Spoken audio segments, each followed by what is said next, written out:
चलिए, अब एक चीज़ आपको पता है, सीटेट के नोटिफिकेशन आ चुके हैं। अब सीटेट के नोटिफिकेशन को लेके बच्चे, मैं आपके लिए वीडियो लाने वाला हूँ मेरे भाइयों।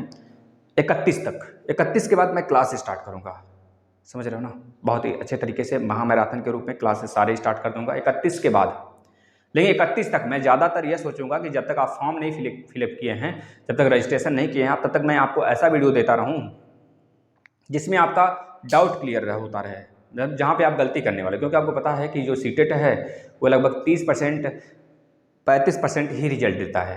यही तो भैया, क्यों ऐसा क्यों होता है? कुछ बच्चे फॉर्म भरने में गलत कर देते हैं, कुछ तो शायद पढ़ते नहीं इस वजह से। तो मैं ये चीज़ें आपको बताता हूँ कि जब तक कम से कम फॉर्म भरने में आप गलत ना करो। देखिए, फॉर्म भरने में जो जो गलतियाँ होती हैं, सबसे पहले मैं ये बता देता हूँ आपको। देखिए, लैंग्वेज, बच्चे सबसे पहले लैंग्वेज, जो आपका एक सब्जेक्ट है लैंग्वेज फर्स्ट और लैंग्वेज सेकंड, इस चीज़ को आप भूल जाते हो, इस वजह से स्टेटस गलत आता है। आप फॉर्म भरते समय, फॉर्म फिलअप करते समय लैंग्वेज 1 में हिंदी ले लेते हैं और लैंग्वेज 2 में कितने बच्चे हैं संस्कृत ले लेते हैं मान लीजिए, और फिर कोई दूसरा, क्योंकि हमको दोनों में अलग अलग लेना है।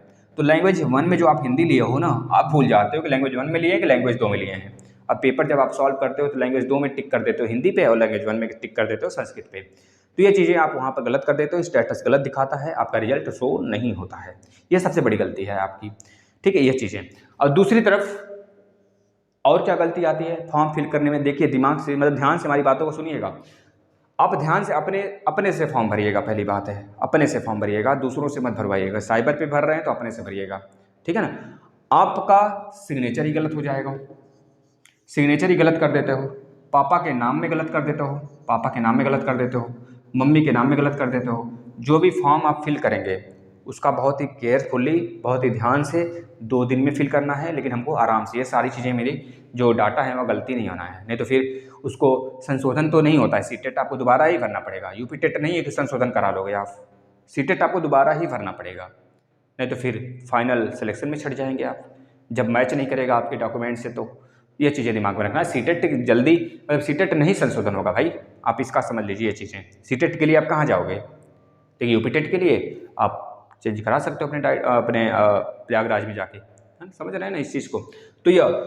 तो यह चीज़ें आपको डाटा अपना सही से भरना है। जैसे बच्चे बहुत सारे रजिस्ट्रेशन, मतलब कि रोल नंबर में दिक्कत कर देते हैं, मार्क्स भरने में दिक्कत कर देते हैं। तो यह कुछ हम चीज़ें आपको बता रहे हैं जो आपको फोकस कर लेना है थोड़ा सा। सिग्नेचर अपना सही से, फोटो बहुत अच्छे से, फोटो धुंधला मत लगाइएगा भाई, फोटो नहीं तो वही का वही रह जाएगा, बाद में दिक्कत हो जाता है।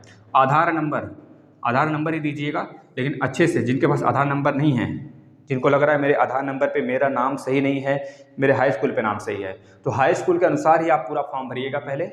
अब हाई स्कूल से मैचिंग आपके सारे डॉक्यूमेंट होने चाहिए, क्योंकि हाई स्कूल ही मेन होता है। हाई स्कूल का अगर आप अपने बोर्ड ऑफिस में जाते हैं, इसको चेंज कराने कोई त्रुटि हुई रहती है तो उसको लंबा समय लेता है चेंज करने में, लेकिन अदर डॉक्यूमेंट्स हो तो बहुत ही जल्दी हो जाता है, थोड़ा सा 2-3 महीने में हो जाता है। नहीं तो उसको हाई स्कूल वाला 1 साल ले लेगा, 1.5 साल भी ले सकता है, 2 साल भी ले सकता है चेंज होने में। आपको दौड़ा के बिल्कुल परेशान कर देगा, समझ रहे हैं ना।